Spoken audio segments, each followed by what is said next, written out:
The two halves of men in the case of witness can have one man, but with women we have to be two witnesses.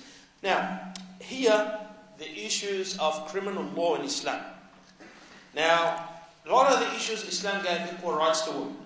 Some issues like, for example, inheritance. Can a woman be a witness for issues of inheritance? Yes.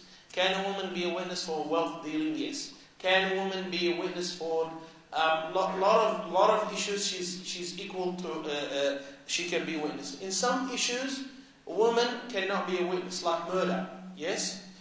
It is not that doesn't mean that she's not a witness, that she cannot.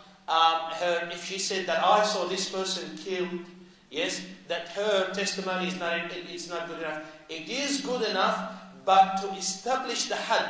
To the meaning, in Islam, if someone kills another person and there is enough witnesses to testify that he killed him, he would take the capital punishment.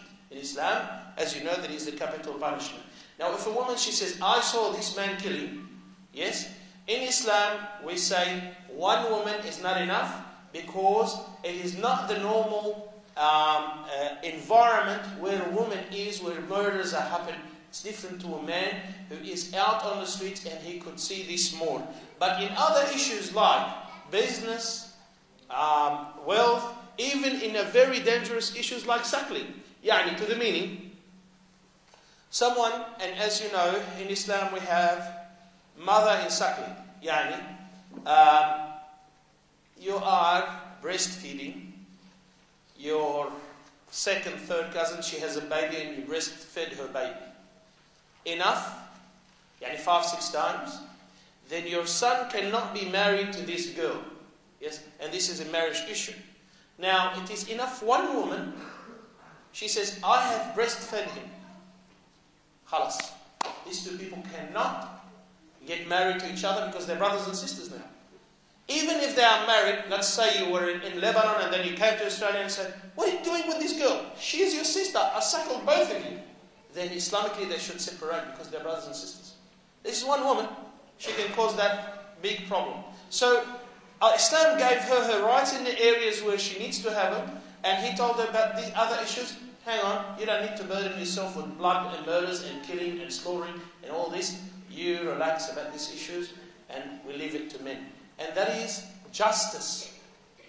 Islam gave the justice to a woman. Also, some would complain, since we're talking about these issues, let's give another example. Some would say, why a woman inherits half what the man inherits? I know the brother who was telling me, please don't bring up these issues in your lecture. We have enough controversy. But I'm going to bring it up to explain it even better. They say, why a woman?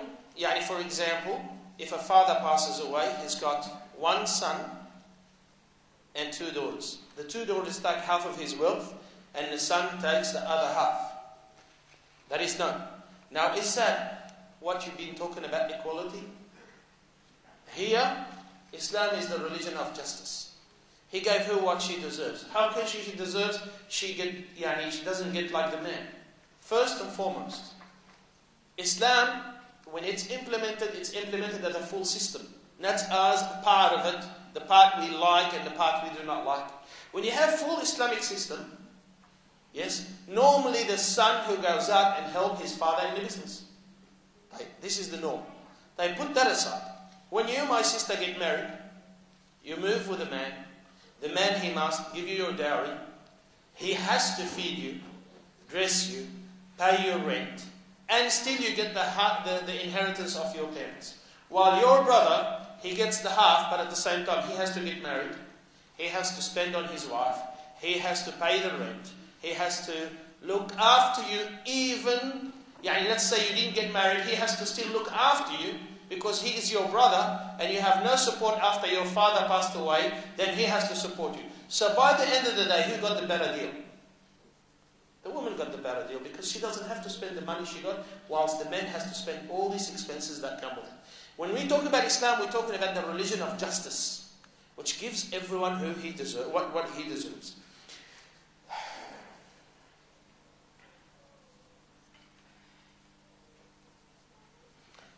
A lot of people say that Muslim women are not allowed to study in the mixed schools and universities. Also, they're not allowed to work in a mixed workplace. Is that true? Why?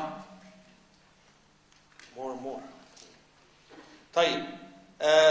A lot of people say Muslim women are not. I think I answered that already. That to work in a to go. طيب.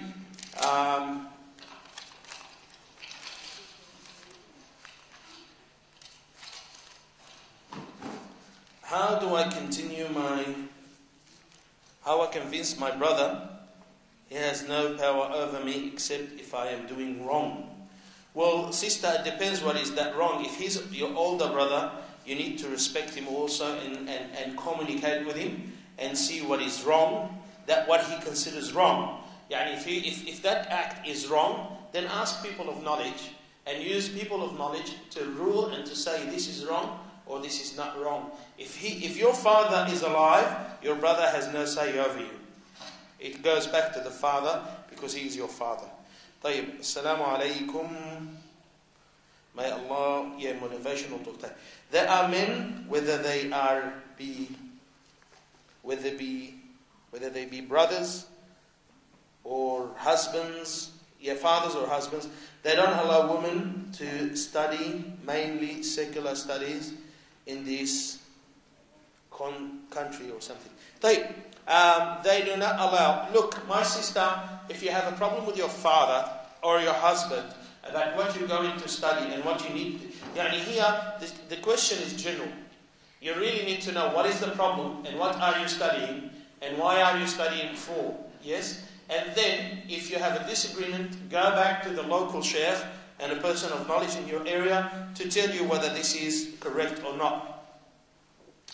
In today's society, the role of women is somewhat blurred with men. Wives take much more responsibility, such as all kids' school, house bills. Is this Islamic and how was it in the past? See, here in today's society, the role of women is somewhat blurred. I'll tell you what. Here, because in today's society, usually because they give money to the woman and the man works and he gets the money and she gets the social security and 90% of the trouble comes to whose money is what money. In reality here, the man must look after the house. He must pay the bills. He must look after the kids. And if you have a lot of kids, he needs to help in the home also. Don't be surprised. Before we buy a dishwasher, I used to wash dishes too. So a man might need to help his wife in these issues, but at the same time, there has to be a compromise. If your husband, don't expect your husband also, if he works from 7 in the morning to 5 o'clock at night, to come home and still help you with the house.